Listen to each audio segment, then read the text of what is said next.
ભારતીય જનતા પાર્ટીએ ભય મુક્ત ભ્રષ્ટાચાર કર્યો।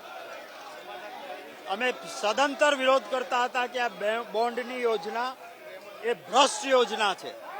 એમ છતાં ધન સંગ્રહ માટે જે યોજના લાવ્યા હતા, જેને સુપ્રીમ કોર્ટે કહ્યું કે આ તો લોકતંત્રમાં ભ્રષ્ટાચારને પ્રોત્સાહિત કરનારી યોજના છે, અને સુપ્રીમ કોર્ટે કહ્યું કે સત્તા પક્ષ આ રીતે લાભ આપીને લૂંટ ચલાવે ન ચાલે, અને એના કારણે બોન્ડ યોજના બંધ થઈ।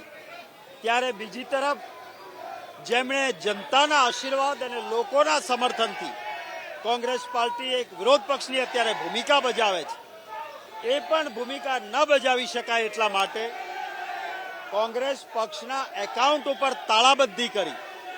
આ તાળાબંધી એ લોકશાહી ઉપરની તાળાબંધી છે। જનતા આખરે જોવે છે, અને લોકોની અદાલતમાં અમે આજે મહાત્મા ગાંધીજીના મૂર્તિના સામે અમારું આ પ્રદર્શન રાખ્યું છે કે લોકશાહીમાં લોકો આ વાતને જાણે, અને એમની અદાલતમાં આ મુદ્દો લઈને આવ્યા છીએ।